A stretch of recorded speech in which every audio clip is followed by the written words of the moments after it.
The sun spilled itself across the Nevada desert like molten gold, swallowing everything it touched. Wind dragged fine sand over the ridges, whispering through the sagebrush. A lone rider moved across that sea of dust. Colton Hayes, age 30, his shoulders broad, his face worn by years of ranch sun and silence. His horse, a tired chestnut, breathed heavy from miles of open land. There was something hollow about the way he rode, as if every step away from town was a refusal to return. The townsfolk called him proud, but pride was only what remained when you had lost nearly everything. Somewhere in that emptiness, he hoped to find a reason to stay human. He saw her before he believed she was real. A figure near the canyon rim, bent low among wild herbs, her hair black as spilled ink. She did not move like someone who feared the land. She moved like it was listening to her. Ayanna, age 20, did not hear him approach until the wind shifted and his shadow stretched beside hers. She looked up, eyes dark and calm, and for a moment, Colton forgot the ache in his chest. The air between them held its breath. His horse limped, its front leg shaking. She noticed first.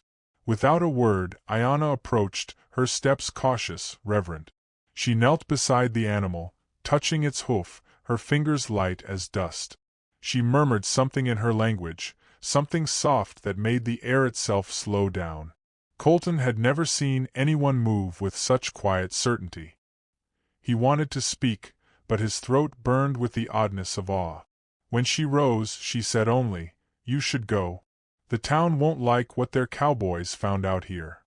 Her voice was steady, not unkind, but it carried a warning shaped by pain he could not yet name. He should have gone. He didn't.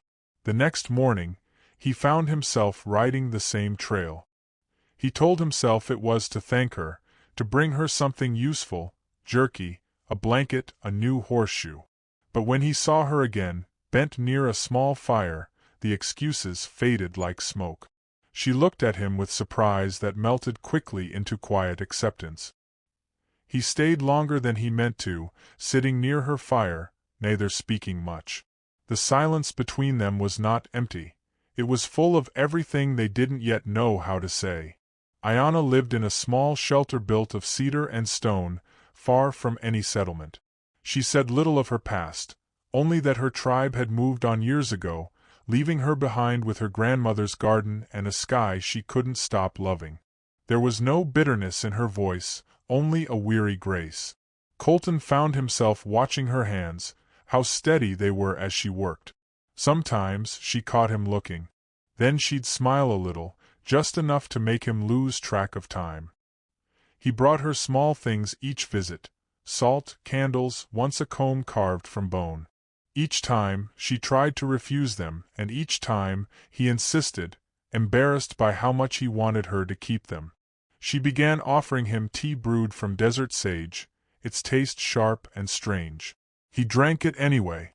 One night, as they sat beneath a slow-turning sky, she said quietly, "I am not worthy, but I will give you a love beyond your dreams." Her voice trembled like wind through cottonwood leaves. Colton didn't answer right away. He was afraid to breathe, afraid that sound itself would break the spell. The desert was silent except for the hum of insects and the far-off cry of a night bird. He reached out, took her hand, rough from work, warm from the fire. In that single touch, something inside both of them shifted. Days passed, and whispers grew. Dustwater Creek was a small town, and small towns had long memories and quick tongues. Men at the saloon muttered that Colton Hayes had gone soft, seen wandering with a woman who didn't belong. Women at the church pulled their children close when he passed. The preacher's wife said the Lord had made fences for a reason. When Colton rode into town, eyes followed him like knives. He felt them slice at his back, but kept riding. He'd once lived by their approval. Now, he couldn't stand the taste of it. Ayanna heard the rumors before he did. One morning, her face was pale, her eyes bright with worry. "You must stop coming," she said. "They will turn on you. You will lose everything." He almost laughed. There was nothing left to lose that hadn't already been taken. "Let them talk," he said softly. Let them see what they will. I'll not hide love like a sin. That night, he bought a silver ring from a passing peddler. It was plain, a bit tarnished, but when he held it in his palm, it shone like something sacred.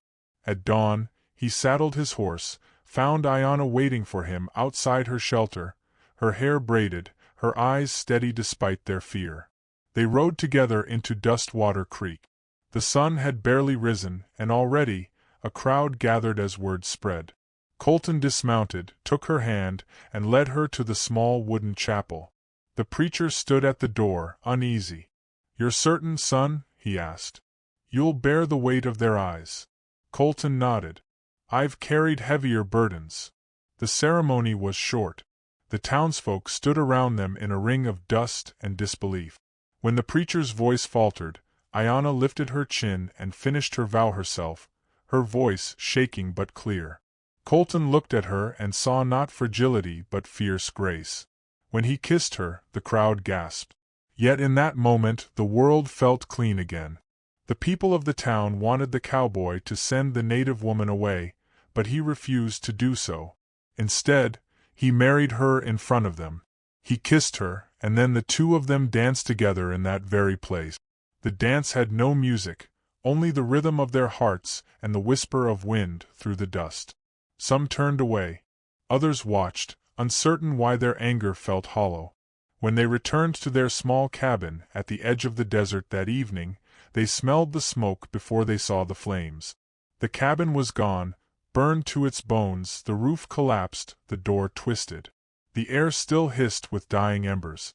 Iona fell to her knees, her fingers sinking into ash. Her tears cut clean lines down her soot-streaked cheeks. Colton stood behind her, silent, the firelight reflecting in his eyes like a promise he'd failed to keep. For a long time neither spoke. The night hummed around them, full of sorrow. Instead of cursing the town or swearing revenge, Colton knelt beside her and sifted through the ashes. He found a small wooden carving, a bird she had made, half-burned but still recognizable. He brushed the soot away, handed it to her gently. "That's all we need to start again," he said. That night they did not seek shelter.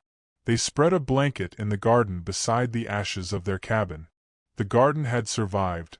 The fire had spared the wildflowers, the herbs, the vines twisting around the old fence. The stars burned brighter than they ever had, scattered across the black sky like embers refusing to die. They lay together beneath that open sky, the scent of smoke and earth mingling in the air. Iona rested her head on his chest, listening to the rhythm of his heart. "Love," she whispered, "can grow from ashes, just as flowers do after the fire." He wanted to believe her. He closed his eyes and imagined roots pushing through the charred soil, stubborn and alive. When morning came, the desert was quiet. Someone had left a small candle by the ruins, melted, leaning, but still lit. A gift, or perhaps a silent apology. They didn't speak of it. They only watched the flame until the sun swallowed it whole. Days turned to weeks. They rebuilt, plank by plank. Colton chopped wood, Iona shaped clay into dishes, her fingers strong and patient. Sometimes, travelers stopped for water, and word drifted back to town that the mixed couple lived peacefully, tending their land, harming no one. The gossip began to fade, replaced by reluctant curiosity. One afternoon, as summer softened into autumn, a woman from town appeared at their door, Mrs. Carmody, the baker's wife. She carried a loaf of bread still warm from the oven. Her eyes darted around the small rebuilt cabin, at Iona's herbs drying from the rafters, at the calm in Colton's face. She said nothing of apology, only, "You'll be needin' more flour soon." Then she left the bread on the table and walked away. Iona looked at it for a long time before touching it, as if afraid it would vanish. Colton smiled, slow and tired. "Told you," he said. "Some fires burn long enough to light the way back." Years passed like pages turning in a wind they could not stop. The town changed. New families came, children grew, old grudges lost their teeth. Colton and Iona became part of the landscape, neither outsiders nor legends, Simply two people who had stayed when it would have been easier to leave. At the spring festival one year, they returned to the square where they'd been wed. Lanterns hung from posts, casting honey-colored light over the crowd. Music drifted through the air, soft and uncertain at first. Ayanna wore a simple dress the color of the desert dawn. Colton's hair had begun to gray at the temples. When he held out his hand, she smiled, and they danced again in that same place. This time, no one looked away. Children laughed, women clapped, and the men, the same who once spat their disgust, nodded quietly.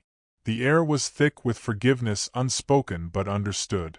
The same wind that once carried rumor now carried music, laughter, and the smell of baked bread. Colton looked up at the stars, the same ones that had watched them through fire and night. "Think they remember?" he murmured. Ayanna followed his gaze. "They remember everything," she said. "Even the parts we forget." The dance ended, but their story didn't. Years later, when their time finally passed, two graves lay side by side on the edge of that same garden, marked not by names but by wildflowers that kept blooming, season after season. The town still tended the garden, though no one said why. Children played near it, chasing butterflies that landed on the flowers.